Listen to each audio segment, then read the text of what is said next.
Vamos a escuchar. Dani Alves y Caicedo, ¿no? Digo, vos tenés 70 metros para correr para los costados. Pensé que ibas a decir 70 años. Le da a Dani Alves, ¿no? Para acompañar ese recorrido en 70 metros. Entonces Caicedo se queda solo en esa zona y por supuesto hace un gran trabajo hoy Lira en la mitad de la cancha y no me vas a dejar mentir, Paco, hace un fantástico trabajo, la verdad, y termina, me parece, Cruz Azul en el primer tiempo hablo, ¿no? Dando una cátedra. ¿Y no regaló de mucho fútbol. Pumas ahí, Ceci? Claro, regala porque Dani Alves me parece a mí que no le da, con la edad que tiene este muchacho, gran capacidad, fantástico futbolista, de lo mejor que hubo en el fútbol en la historia, pero no le da para recorrer, ¿no?, esos 70 metros que tiene la cancha de ancho. Paco. Yo creo que yo creo que no, más allá de que le dé o no le dé, yo te voy a hablar de una palabra y un fundamento, es el bloque. El bloque que tienen es muy largo, como ya lo decía Beto. Si la gente de atrás, Freire y los de en medio van en bloque a apretar, es más fácil apretarlos y no va a haber huecos y van a tener que tirar un balonazo. Pero si están alargados y la defensa de atrás no sale, los de en medio quedan ahí, y luego los dos delanteros empiezan a apretar sin ninguna referencia, tú como delantero sabes que quiénes son tus referencias. Por supuesto. Los delanteros. Claro. No empiezas a salir tú como delantero con el lateral. El volante sale con el extremo, entonces ya están perdidos. Sí. Y pero hay que orientar, ¿no? Me parece. Claro, debes para hacer orientar, pero el bloque es importante. Claro. El bloque debe estar en 30 metros, no debe estar aquí. Ahora le da a los dos defensores le da a los dos defensores del equipo de Pumas, tanto Ortiz como Freire, para ir a presionar en mitad de cancha y apachurrar al equipo rival. ¿Le da? Pero es que Es que antes lo ese es hacían, un sí, fundamento. Cuando va la pelota para atrás, empiezas a dar pasos para adelante. No es de que les dé o no les dé, es que juegan la pelota para atrás, pasos Ahora, para adelante. Juegan para atrás, das pasos para adelante. La otra, si de repente tú como centrales, pensemos que no les da para salir, ¿no? Como dice Cecilio.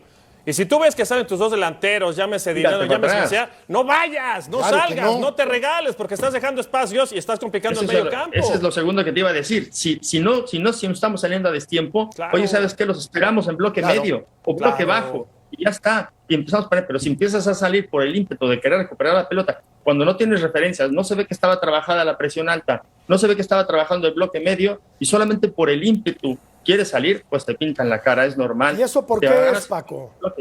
Pues porque no trabajas el bloque. trabajo. No, de acuerdo, pero... Yo sabes Sí. por qué creo, porque yo reviso la alineación de Pumas y veo pocos nombres entendiendo a lo que juega Pumas. El éxito de este equipo de Pumas con Andrés Lilini fue la intensidad, fue el ser compacto, fue el ir y presionar arriba y después a lo mejor en la ofensiva tirar la pelota larga con Dineno y ganar la segunda pelota. El Palermo, Ortiz y Freire lo hicieron anteriormente, ¿no? Hoy me parece que alargan la cancha y esto es en perjuicio tanto de Caicedo como de Dani Alves, ya lo explicaron ustedes muy bien, pero me parece que hoy se están protegiendo un poquito, por eso el equipo juega distintas cosas, salen a presionar a destiempo. Cruz Azul le salía muy fácil construyendo las jugadas y terminándolas, y esto es porque la línea defensiva, la línea media y la delantera, cada quien está jugando su propio partido en Pumas, y esto me parece porque cuando revisas la alineación tienes a Del Prete, tienes a Salvio, tienes a Dineno, tienes a gente que no es de la característica y del corte de lo que ha caracterizado a la universidad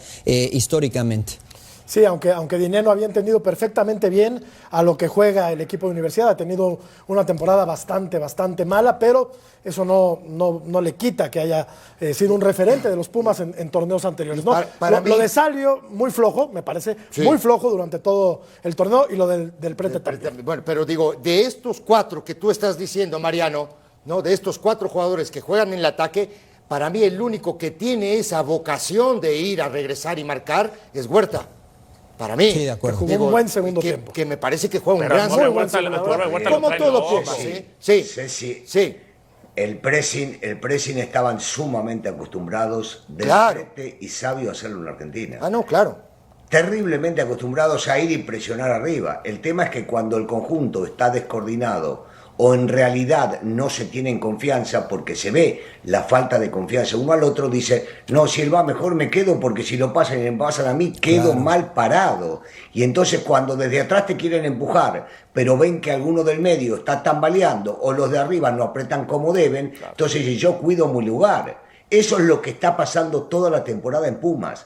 No hay el cuidado uno al otro, pero no porque no se quieran, sino porque perdieron la confianza que tenían antes para hacer lo que hacían. Porque yo sigo insistiendo, puedo hablar de Del Prete y de Sabio porque los conozco bien de haberlos visto en el fútbol argentino, posiblemente los demás no, pero estos estaban acostumbrados a que salía el rival y le mordían las piernas, iban por detrás a mordérselas. Insisto, antes de mandar a la pausa, que Pumas tuvo que modificar su sistema de juego en función de un solo futbolista, que es Dani Alves. Nada contra él, el tipo más ganador de títulos en la historia de este deporte, pero yo creo que sí descompuso todo el dibujo táctico del equipo universitario. ¿Uno solo descompuso? Bueno, tuvieron que ajustar en función a él. En función a él. Yo no comparto tanto esto, Jorge. Yo no comparto esto. O sea, me parece que el dibujo se mantuvo, las características cambiaron, pero el otro que jugaba ahí es Meritao. Y la verdad es que Meritao no tiene tanta dinámica, ¿no? No es un tipo que iba y venía. O sea, la verdad es que lo que yo creo es que al enano que al principio comenzó bien y tuvo la fractura fue lo que modificó un poquito los planes. Coincido que la mejor posición de Dani Alves no es la de mediocampista, lo conocemos de lateral y ahí puede rendir, pero no creo que se haya modificado el dibujo, creo que fue una suma de muchos factores y ya lo explicaba el ruso. Luego platicamos, si les parece, después de la pausa. Estuvo bueno el primer bloque, continuamos aquí en Punto Final, no se vaya.